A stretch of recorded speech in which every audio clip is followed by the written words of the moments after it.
আসসালামু আলাইকুম বন্ধুরা, আজকে যে মাছটি রান্না করব বরিশালের আঞ্চলিক ভাষায় বলে দর্গি মাছ। সেই দর্গি মাছটাই আমি আজকে রান্না করব, তাই আমার সাথে থাকুন, দেখতে থাকুন এবং উপভোগ করুন। দর্গি মাছ রান্না করার জন্য আলু, বেগুন, টমেটো কেটে রেখেছি।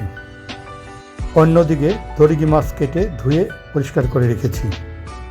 এখন পাত্রে আমি বেগুন, আলু এবং টমেটো একত্রে দিয়ে দিচ্ছি। তারপর মাছগুলো উপরে দিয়ে দিচ্ছি। এখন পেঁয়াজ কুচি, আস্তা রসুন বাটা, ধনিয়া পাতা ও কাঁচামরিচ দিয়ে দিলাম। তারপর হলুদ গুঁড়া দিয়ে দিলাম, শুকনা মরিচের গুঁড়া দিয়ে দিলাম ও পরিমাণ মতো লবণ দিয়ে দিলাম।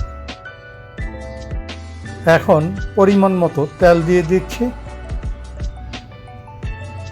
তারপর ভালো করে মাছ এবং সবজির সাথে মেখে নেব।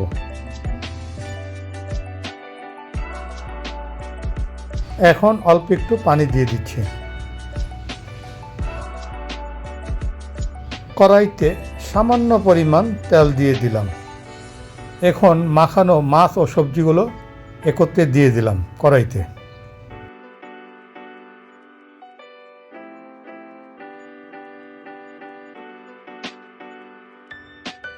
হালকাভাবে একটু নেড়ে দিচ্ছি যাতে মাছগুলো ভেঙে না যায়। এখন 5 মিনিটের জন্য ঢেকে দিচ্ছি। দেখা যাক কী অবস্থা।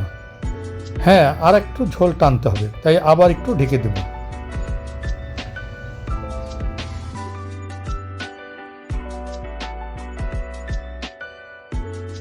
দেখা যাক কী অবস্থা। দর্গি মাছ রান্না শেষ। বন্ধুরা, আশা রাখি ভিডিওটি আপনাদের পছন্দ হবে। ধন্যবাদ সবাইকে।